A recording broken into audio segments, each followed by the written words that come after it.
Bueno, entonces, sí, esta semana voy a tener la nota lista ya del parcial. Y de hecho aquí estaba haciendo un solucionario ya. Ya empecé a hacer los solucionarios. Y bueno, yo aspiro que esta semana ya todo el mundo tenga sus notas, todos los grupos. Bien. Sí, el parcial parece ser que estuvo largo, según lo que he escuchado. Pero, por ejemplo, si ustedes se fijan, hay algunos puntos que eran muy parecidos al taller, ¿no? Y hay de hecho un punto que se pidió en el taller, que lo escribí tal cual. ¿Sí se acuerdan de un ejercicio que está igualito que en el taller? Sí, que Sí, sí, sí. Entonces, por ejemplo, ahí era para ganar tiempo. Digamos, era nomás a tomar la foto y ya estaba hecho, no había ni siquiera que escribirlo. Sí, me Ah, refiero yo a lo este, transcribí. al 2.2. Por ejemplo, yo, siendo ustedes, pues tomo la foto de lo que hayan hecho en el taller los compañeros, ¿no? Los que hicieron el taller. Y ya era nomás tomar una foto y 30 segundos, se acabó. Y este punto aquí, por ejemplo, el 2.1, pues era muy parecido a un ejercicio del taller, ¿sí? Lo único que cambió son los límites de integración, pero eso aquí queda y la función en el taller era seno, aquí es coseno, ¿sí? Pero digamos que ya había una idea de cómo hacer este punto. Y o sea que el punto 2, porque la integral que me queda aquí cuando escribo esto usando coordenadas polares es muy sencilla, ¿sí? Quedaba la integral de coseno al cuadrado, perdón, de coseno quedaba coseno de r cuadrado, y por fuera quedaba r de teta. Entonces la integral se hacía por sustitución. Era una integral sencilla. Digamos que este punto 2 era como para ganar tiempo. Sí, eso es lo que yo pienso. Y si ustedes se fijan en el punto 3, bueno, a los que les tocó este parcial, ¿no? El punto 3 es tal cual como está en el taller, solo que se cambió la función de densidad. Pero ese cambio lo único que hizo fue facilitar las cosas, ¿sí? Porque en el taller aparece esa función de densidad igual a k por y. Aquí aparece k por x cuadrado más y cuadrado. Bien. Entonces, y la región a los que les tocó este parcial, al ser el parcial 0, 1, 2, 3, 4, la región era de hecho la misma, ni siquiera le cambié los límites aquí. Sí, dejé la misma. Entonces, el que ya había hecho el taller sabía sobre qué región estaba integrando y, y sabía que puede usar polares. Y entonces la integral que quedaba era de hecho más sencilla la que está en el taller, ¿sí? Porque en el taller iba a quedar k, la integral de la función de densidad, que era k por y y en polares es r seno de teta, ¿sí? Pero en el ejercicio del parcial iba a quedar k por esto, pero en polares x cuadrado más y cuadrado es r cuadrado, ¿sí? Eso ya no aparecía esa función trigonométrica y esa función seno, que tal vez era fastidiosa para integrar o generaba más cuentas. Con esta función de densidad era más sencillo, ¿sí? Y las preguntas eran las mismas, pues si quiere yo les pongo el taller aquí al lado para que ustedes no piensen que es que yo quise corchar a los estudiantes, no. Yo quise es, pues que les fuera bien, pues los que hicieron el taller pues, no van a tener problemas, yo creo, a conciencia, ¿no? Ustedes piensan que yo lo hice a propósito así, queriendo corchar a los estudiantes. No, mire, este es el taller. Ustedes resolvieron antes de ese examen. Y estoy hablando de este punto 3. Miren, tal cual, pues, tal cual. Solo cambió la función de densidad, pero por algo que facilitaba las cuentas de hecho. Sí. Pero bueno, sí, ahí tenía varios ítems, ¿no? Y los momentos de inercia y todo aquello. Tal vez ahí sí podría decirse que era largo en esta parte. Y este punto 4, pues, digamos que después de que uno sepa hacer la transformación, queda una integral sencilla. Yo estoy haciendo un solucionario de todo, claro, con todos los detalles, para que ahí ustedes revisen. Listo, para no gastar tiempo de clase, digamos, solucionando el examen. Estos primeros dos son parecidos a los primeros dos del taller. Y este es el taller. O sea, digamos que eran cosas como paralelas. Bueno, eso no quiere decir que sea corto el examen, ¿cierto? Pero, por ejemplo, el punto 1 era parecido a este, solo que aquí era raíz de y sobre x, y en el parcial apareció raíz de X por Y, pero era como la idea, ¿cierto?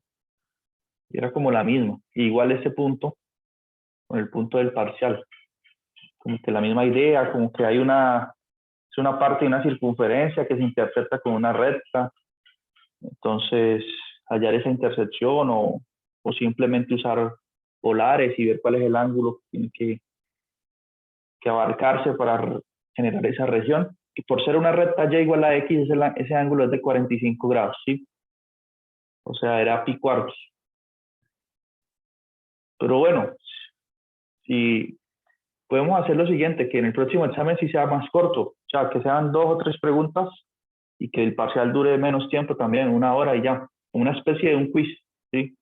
Si ustedes quieren, podemos hacer así al final, ¿sí? Puede ser 2 preguntas y que dure 1 hora, ¿sí? Más corto.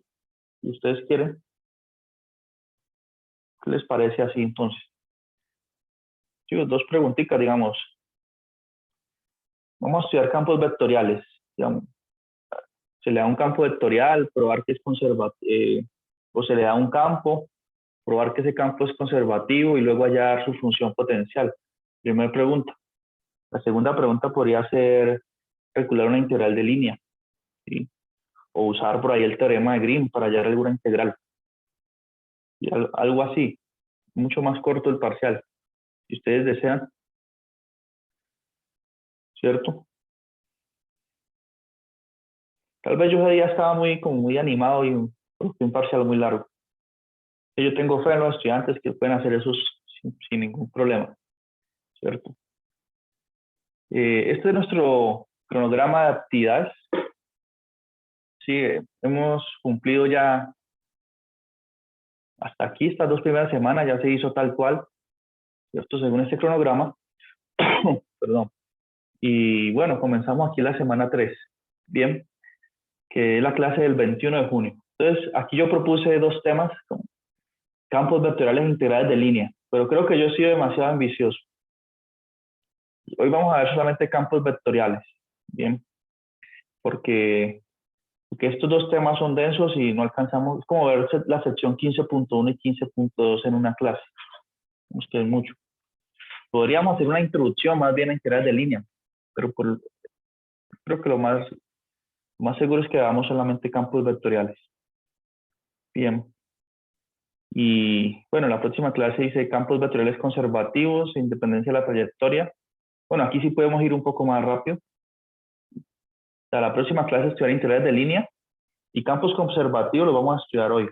De alguna forma sí esos temas se alcanzan a ver en esas 2 clases. Pero si yo quiero hacer una observación, y es que nosotros tenemos programado, ¿cierto? Hemos llegado a un acuerdo con ese cronograma de hacer el parcial el 5 de julio. Sin embargo, yo estuve viendo, pues a mí me llegó un email de la universidad que me extendían el contrato hasta el 10 de julio, ¿no? Pero, o sea, el 10 de julio yo ya tengo que tener todas las notas en el sistema. Sí, hasta ese día, pues, tengo acceso al sistema. 10 de Entonces, julio es jueves. el 10 de julio voy a mirar aquí qué es. Pero entonces eso yo creí que iba a tener un margen un poquito mayor, pero no. Profe, 10 de pero el julio 10 es de julio igual es sábado. Nos toca en los días de la clase, ¿no? sí, el 10 de julio es un sábado. Entonces, hacer este parcial el día 5 de julio, ¿sí? Yo voy a tener muy poco tiempo para calificarlo porque es que yo tengo 5 grupos en la universidad. Entonces, si ustedes están de acuerdo en que hagamos el parcial más bien el 1 de julio, ¿sí? Ah, no, el 1 de julio. Pues, No, espera, el 1 de julio no, porque. Ah, no, pues. Ah, el 1 de julio es un jueves, ¿sí? Y la última clase sería el lunes. Sí, yo creo que hay 2 días. Yo me comprometo a no. Si voy a preguntar algo de la última clase, pues les digo exactamente qué voy a preguntar. Más bien preguntar lo que hayamos visto eh, la semana anterior.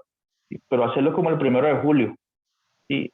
Y no ver este tema integrales de superficie, porque es que si no yo no voy a tener tiempo de calificar, ¿sí? O sea, se me acumula todo ese trabajo porque yo tengo 5 grupos, cada uno son como de, algunos tienen 30 estudiantes, otros tienen 40, y son como, pongamos un promedio de cuánto, como 150 estudiantes. Y ellos también me van a enviar talleres, los parciales de todos ellos. Entonces yo quiero dar como un margen porque, digamos, para no subir la nota el último día, sino que subirla antes porque puede uno cometer un error, ¿cierto? Digitando. Y entonces darles un tiempo a ustedes de que me digan, es que usted me puso esta nota o me equivoqué. Bueno, es poco la probabilidad, yo generalmente no cometo errores, pero mientras yo socializo las notas, ¿sí? Digamos, yo hago el examen el 1 de julio, tengo que enviarle las notas, el solucionario, y algunos de ustedes generalmente me escriben, me dicen, me fue mal porque en este punto, pero si me va a dar el procedimiento, o mire que es que usted aquí me bajó por el punto y en realidad sí me quedó bien. Bueno, tantas situaciones que pueden ocurrir, ¿sí? Entonces, necesitamos un margen de tiempo para que todo eso se dé y ustedes me puedan reclamar. Entonces, ya que el día que yo suba la nota al sistema, pues ya todo esté conversado, ya todo el mundo está contento con su nota, ya yo la subo al sistema y listo, ya todo el mundo feliz. ¿Sí? Pues te imaginas yo haciendo el examen el 5 de julio y el 10 de julio tengo que pasar las notas al sistema de una vez. Mejor dicho, no alcanzo a actualizar nada. Y me hago entender por qué quiero correr la fecha del examen para el 1 de julio. Si están de acuerdo ustedes. profe. Sí, profe, sí. Señor. Eso, más rápido salimos a vacaciones, ¿no? Y pues les puedo hacer un examen corto. Tengo que ver cómo les fue en este corte 2. Y yo sé que en el primer corte a ustedes les ha ido muy bien, a la mayoría. Y este fue el mejor grupo, de hecho. Y bueno, a mirar cómo les fue en el segundo corte y ahí pues, si les fue muy bien, pues uno puede seguir presionándola porque ustedes responden. ¿Sí? Pues si les fue muy mal, pues ahí sí uno dice, bueno, damos un parcial más generoso aquí. ¿Listo? O sea que estamos... bueno, en cuanto a contenido programático, ¿se sacrifican cosas? Sí, hay un sacrificio, pero yo creo que lo más importante ya se vio. Voy a mostrar el contenido programático. Porque, bueno, hay unos teoremas ahí que son el teorema de la divergencia, teorema de Stock, que inclusive yo me he dado cuenta por ahí que incluso cuando son clases presenciales, algunos profesores ni alcanzan a ver esos temas, ¿no? Cuando es presencial. Yo he dado siempre todo el contenido del curso, pero digamos que no es algo caótico, pues que uno no alcanza a ver esos últimos teoremas. Y voy a mostrar el contenido. Miren aquí. Entonces nosotros vamos a alcanzar a ver hasta aquí, digamos, teorema de Grimm. ¿Listo? Y estos teoremas, sí, son interesantes. Y alguien que tenga curiosidad, pues, digamos, o que más adelante en otro curso usted tenga que usar algún teorema de estos. Con lo que nosotros estudiamos aquí, pues tiene las herramientas para poder leer esa sección. Bien. Tiene los instrumentos para hacer la lectura de estos teoremas. Bien.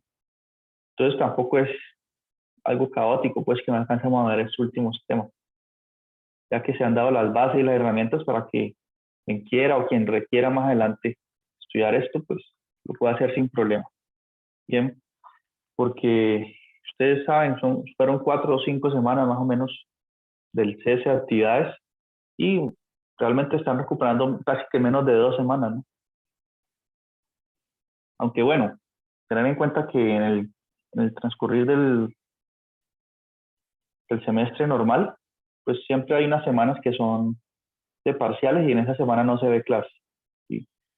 Y nosotros estamos usando solo una clase para el parcial y la siguiente inmediatamente seguimos en clase. Digamos que de alguna forma ahí recuperamos una más. ¿Listo? Entonces esa es la idea. Entonces, siendo así las cosas, veríamos la clase de esta semana Clase toda esta semana, lunes y jueves, y la próxima semana también. Ah, bueno, la próxima semana el lunes, y ya el jueves, ya el examen. Y, o sea, con 3 clases terminamos. Eso es lo que estamos proponiendo aquí.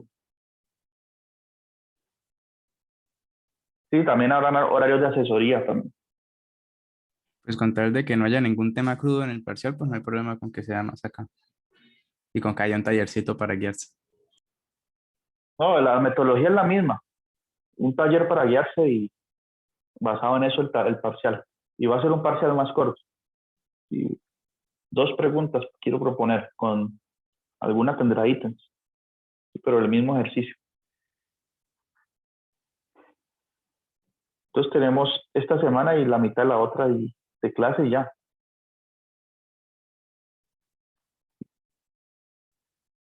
Porque así yo ya puedo, bueno, tengo el margen de tiempo para poder calificar y socializar notas.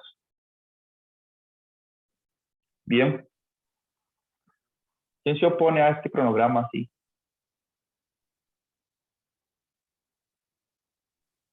¿Laura Marín se opone o Andrea o Ariel?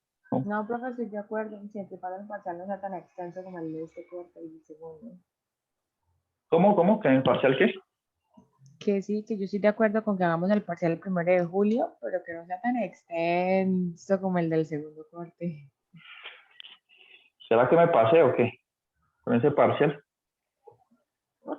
No, o sea, yo lo diseñé y lo apliqué primero a otro grupo, y a otro grupo que tengo. Y ese grupo no se quejó, sí, no dijo nada. Solo un estudiante me escribió al interno que, uy, profe, el parcial está larguísimo. Pero en el grupo nadie más se quejó. Entonces cuando él me dijo eso, pues yo fui a mirar el parcial, ¿no? Entonces yo dije, ¿será que sí? Yo me puse pues lo proyecté en mi computador y lo miré.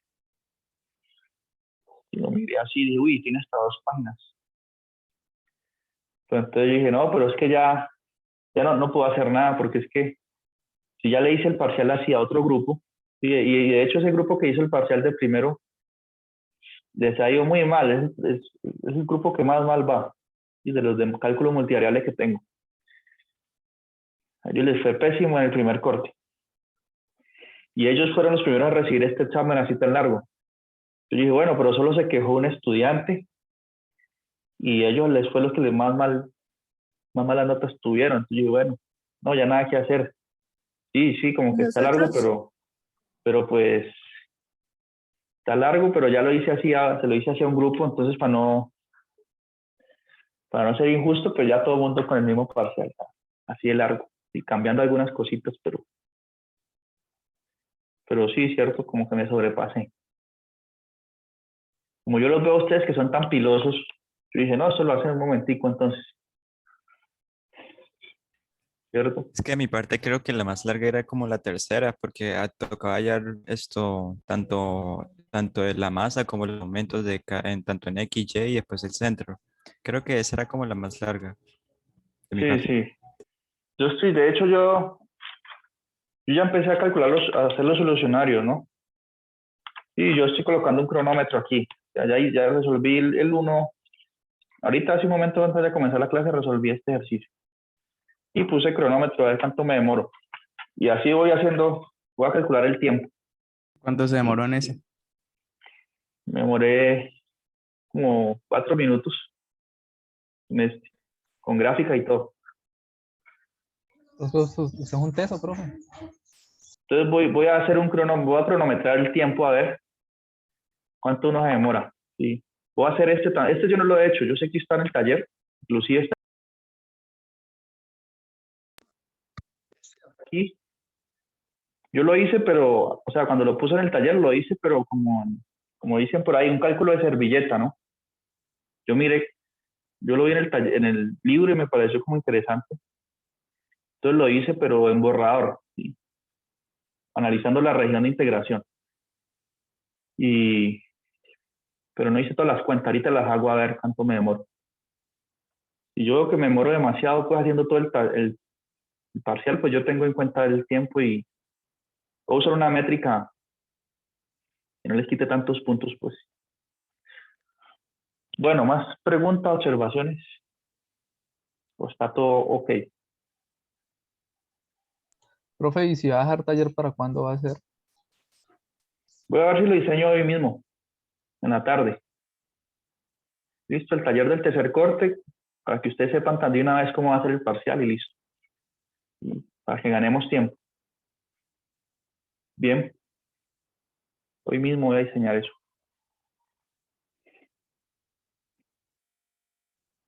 Bueno, entonces, lo que vamos a estudiar ahorita, bueno, sale un poco del esquema de lo que veníamos haciendo. Vamos a estudiar campos vectoriales. Bien. Entonces, un campo vectorial lo que hace es que a un punto en el plano le asigna un vector. ¿Sí? Eso es lo que hace fundamentalmente, los campos vectoriales. Entonces, uno tiene el plano cartesiano aquí. Bueno, uno tiene infinitos puntos en el plano. Pensemos en este punto. Entonces, el campo lo que hace es que a cada punto le asocia un vector. A ese punto le asocio este vector aquí. Si alguien podrá escoger otro punto más arriba, más abajo, o un puntico, y el campo le asignará un vector. Por acá este punto, bueno, todos los puntos que ustedes quieran, tienen asignados un vector. Bien. Y esto le interesa mucho a los físicos, pensando que ese vector es la fuerza que actúa sobre esta partícula en una determinada posición o en un determinado instante de tiempo. ¿Sí? Entonces, todo punto tiene asociado un vector. Eso es lo que es un campo vectorial. ¿Sí? Enseguida vemos matemáticamente cómo escribo eso. ¿Sí? En este caso, este sería un campo, que lo voy a anotar así con la letra F mayúscula, que le está asignando un vector, que el vector va a ser esta expresión, ¿sí? F evaluado en XY, este es el vector, es la notación. Bien. Yo escribo F de XY porque le estoy asignando vectores a puntos en el plano. ¿Sí? Un punto en el plano tiene una coordenada XY. Entonces aquí estoy diciendo, bueno, yo le coloco al campo, le coloco la posición del punto, las coordenadas, y él ya le asignará el vector. Ya veremos cómo ocurre esa asignación. ¿Sí? Entonces tenemos campos vectoriales dos dimensionales, pensémoslo así, y también tridimensional. ¿Sí? Cuando le asignamos un vector a un punto, pero que ese punto está en el espacio tridimensional, no está solo en el plano. Entonces aquí dibujé el espacio de 3 dimensiones. Si voy a extender aquí el eje.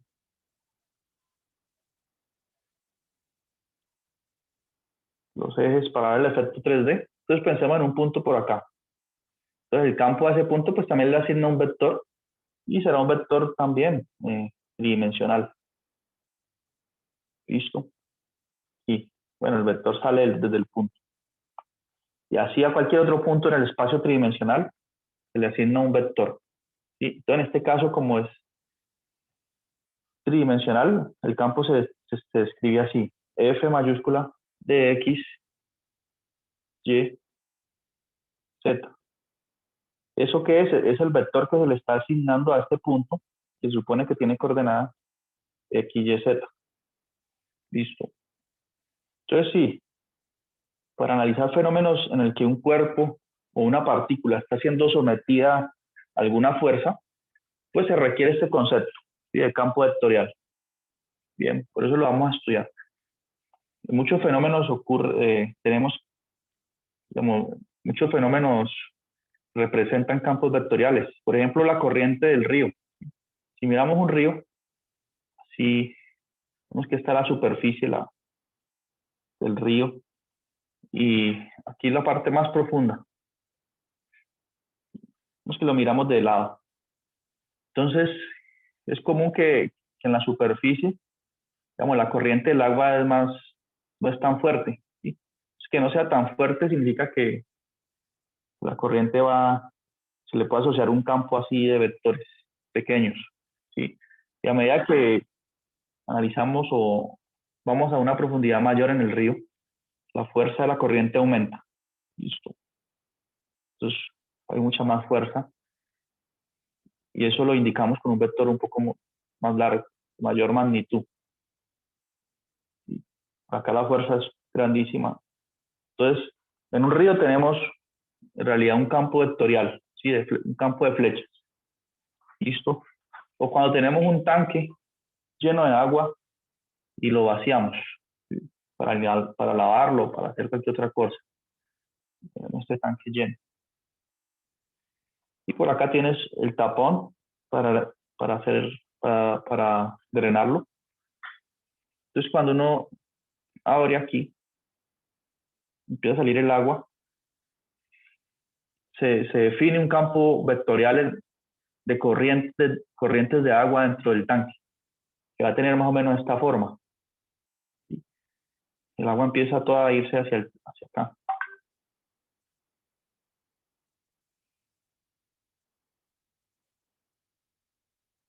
Y así. Listo. Todas las flechas van a apuntar hacia ese punto de fuga. Entonces eso está describiendo un campo. Bien. Luego aparecen, digamos, de forma natural los campos vectoriales. Bien. Entonces nosotros vamos a estudiar, bueno, cómo se define un campo matemáticamente, inclusive cómo se grafica un campo vectorial cuando nos dan su expresión matemática y algunas propiedades interesantes de los campos vectoriales. Y la más importante es una característica que se denomina ser conservativo, que un campo sea conservativo. ¿Qué querrá decir eso? Eso es lo que pretendemos ver hoy. Y más adelante vamos a estudiar la integral de línea. ¿Sí? Y la integral de línea, ¿qué es lo que para qué va a servir? Bueno, supongo que aquí tenemos una bola y dentro de este estanque aquí, una bolita. Y ella es, digamos, si el agua se está drenando, ella escribe aquí, ella sujeta a esa fuerza, ¿sí? De la corriente de agua. Entonces ella describirá por ahí algún movimiento, alguna trayectoria. Esa bolita empieza a moverse por aquí. No sé si hace eso, pero todos concordamos en que en algún momento esa bola llega acá, ¿no?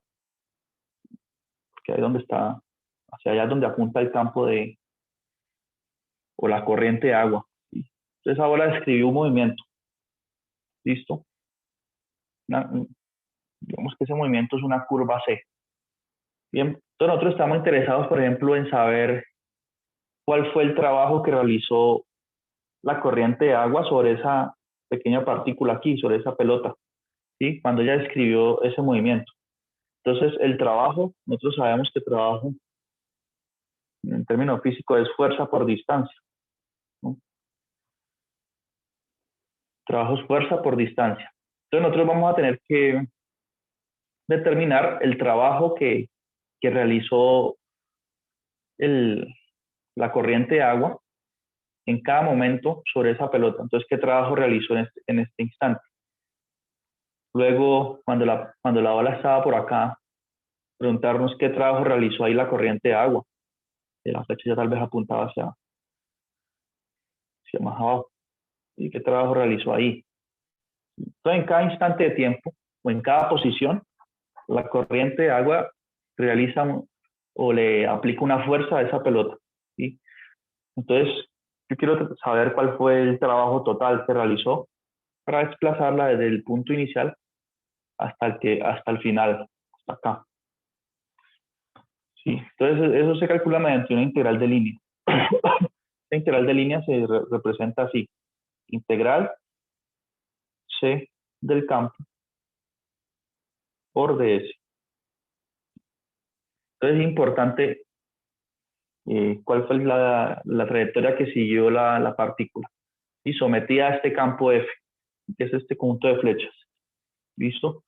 Y ocurre que si el campo es conservativo, esta integral de línea va a depender solamente del punto inicial y final de la trayectoria.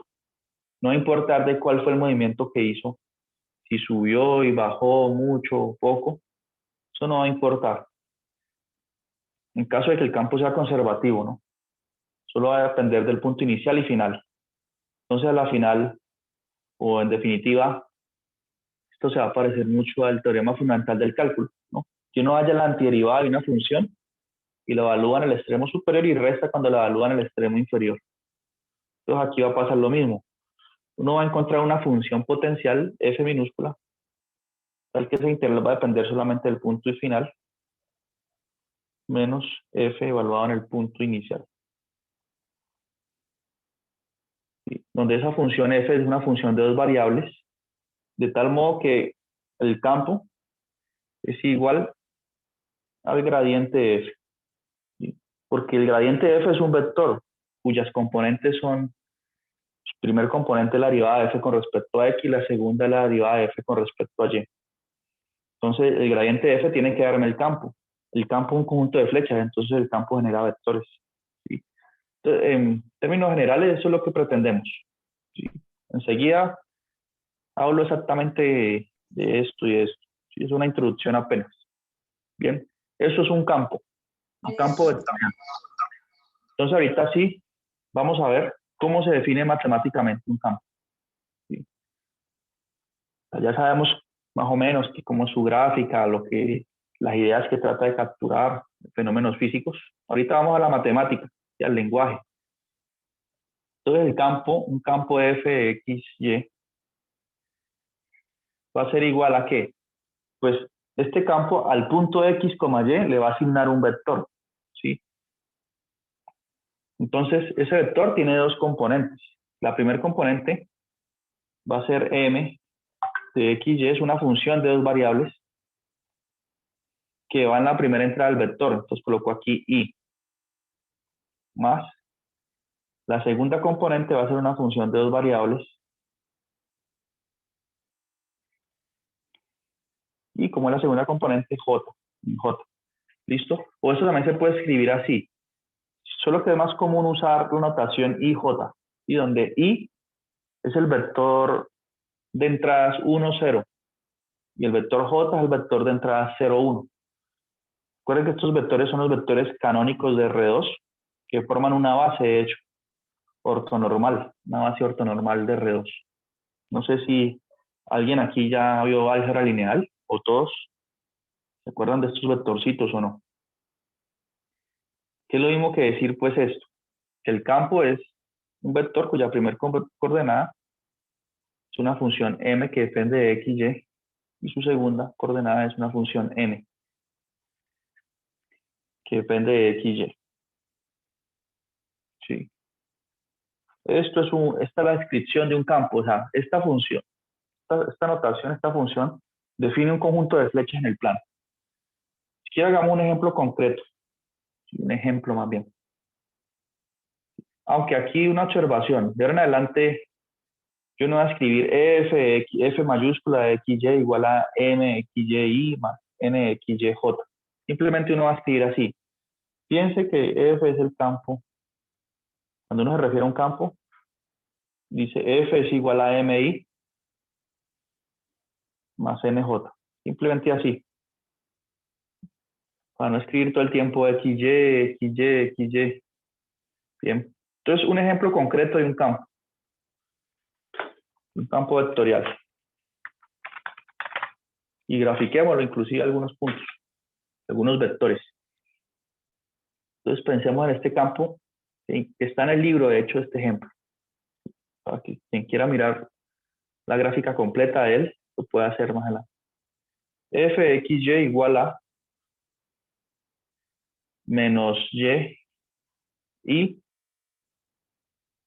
más xj. Esto es un ejemplo de un campo. ¿Sí? Está diciéndome que acá, a todo punto en el plano le va a asignar este vector. Bien. Entonces, analicemos eso con un poco más de calma. ¿Cómo así que a cada punto del plano le asigna ese vector? Entonces, si dibujemos el plano aquí, plano cartesiano,